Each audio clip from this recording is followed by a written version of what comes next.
좀 해보려고 합니다. 최우선으로 다뤄야 할 핵심 의제는 역시 한반도의 비핵화입니다. 이게 핵심인데 임종석 비서실장 이분에 대해서 어떻게 얘기했는지 한번 들어보시죠. 이번 정상회담은 무엇보다 비핵화와 항구적 평화정착이라는 핵심 의제에 집중된 회담입니다. 때문에 지난 특사단 평양 방문에서 확인한 비핵화 의지를 양 정상이 직접 어느 수준에서 합의할 수 있을지, 그것이 한반도의 완전한 비핵화까지 정상 사이에 공감을 이룰 수 있을지, 이 역시 참모들이 결정할 수 없는 대목입니다. 결국 가장 핵심적인 부분은 내일 정상 사이의 몫으로 고스란히 남겨져 있습니다. 자, 결국 임 실장이 포인트 정확히 지적을 했는데 양 정상의 몫이다. 둘이 만나서 한반도의 완전한 비핵화라는 단어가 들어갈 것이냐.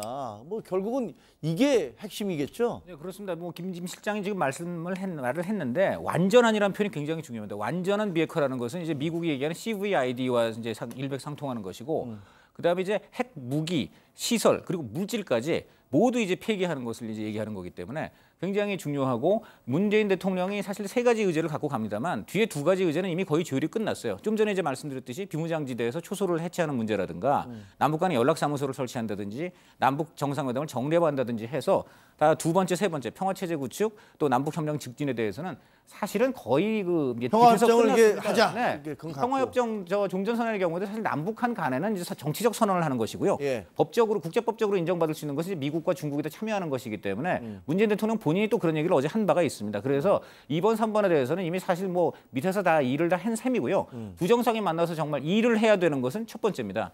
특히 어떤 의미에서 이제 문재인 대통령의 어깨가 무겁다고 할 수 있는데 김정은 위원장의 입에서 정말 완전한 비핵화에 대한 의지가 나오고 그다음에 구체적인 로드맵까지는 아니더라도 어떤 시기라든가 대상, 단계에 대해서 최소한의 로드맵의 윤곽이 나온다면은 그것은 굉장히 이제 의미가 크다고 할 수 있는 반면에 과거에 북한이 항상 얘기했듯이 뭐 조선반도의 비핵화는 뭐 선대부터 유운이니까 양측이 합심해서 지켜나가자라든가 아니면 뭐 북한의 체제 보장과 위협 해소를 전제로 뭐 비핵화를 추진해 나간다라든가 이런 식으로 한다면은 아마 국내에서는 상당히 논란이 강하게 일 것으로 보이고, 두 번째는 미국의 반응 역시 김정은이 생각했던 것보다 기대에 미치지 못했다라는 워싱턴 매파의 어떤 그 강경론이 조금 힘을 얻을 가능성이 있습니다. 근데 좀 나눠서 봐야 되는 게 이제 이런 이야기들을 많이 하더라고요. 남북 정상회담에서 그러니까 합의할 수 있는 최대치와 북미 정상회담으로 넘겨야 되는 내용이 무엇이냐. 그걸 또 나눠야 된다라고 하는 것은 예를 들어서 여기서 뭐 그 완전한 비핵화라고는 어떤 선언적인,